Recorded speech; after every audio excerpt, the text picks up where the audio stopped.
Olá, estamos dando continuidade aos nossos estudos sobre o recurso de revista e agora eu gostaria de falar um pouco sobre um dos fundamentos mais relevantes para a interposição do recurso de revista, que é a demonstração de contrariedade à orientação jurisprudencial ou súmula do Tribunal Superior do Trabalho ou ainda súmula vinculante do Supremo. Muito bem, então primeiro nós temos que fazer uma delimitação, não é? Quais são os verbetes que ensejam essa possibilidade de conhecimento do recurso de revista.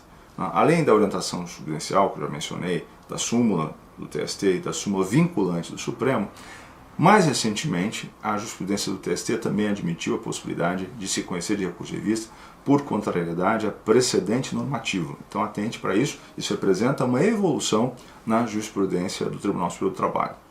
Por outro lado, não são admitidas indicações de contrariedade à súmula do STJ, súmula não vinculante do Supremo ou qualquer verbete de qualquer outro órgão jurisprudencial, trabalhista ou não trabalhista. Os únicos são esses quatro que eu mencionei. Pois bem, há uma distinção que se propõe, em geral a jurisprudência explora isso, que é preciso fazer entre contrariedade e má aplicação, não é? Desses textos. Ambos ensejam a possibilidade de conhecimento, não só do recurso de revista, mas também, por exemplo, dos embargos para a SBDI 1. Contrariedade significa o desrespeito ao entendimento contido em uma súmula. Quando, por exemplo, o Tribunal Superior do Trabalho, enfim, o TRT, melhor dizendo, não é? O Tribunal Regional do Trabalho entende que não se pode imputar responsabilidade à administração pública por obrigações trabalhistas, não é, do prestador de serviços contratado em uma terceirização, independentemente da existência de culpa, o Tribunal Regional do Trabalho está incorrendo em contrariedade à súmula 331, que diz que, demonstrada a culpa, em vigilando ou em eligendo, o tomador de serviços, mesmo que seja órgão público, deve responder por essas obrigações. Pois bem, isso seria contrariedade. E a má aplicação? A má aplicação ocorre quando a tese contida no verbete é aplicada em uma situação para a qual esse verbete não foi pensado. Não é?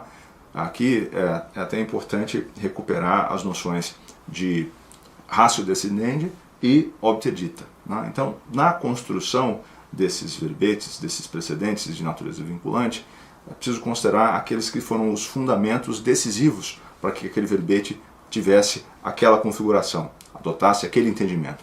Pois bem, essas razões, esses fundamentos decisivos são o que nós chamamos, os autores chamam de ratio decidendi. Não é? Por outro lado, ao adotar determinado entendimento, por vezes há alguns argumentos periféricos que são utilizados, seja como reforço de argumentação, seja, enfim, para descrever juridicamente aquela situação ali enfrentada. Esses são os chamados obter dicta, não é? E não servem absolutamente para definir a aplicabilidade desses precedentes aos casos concretos.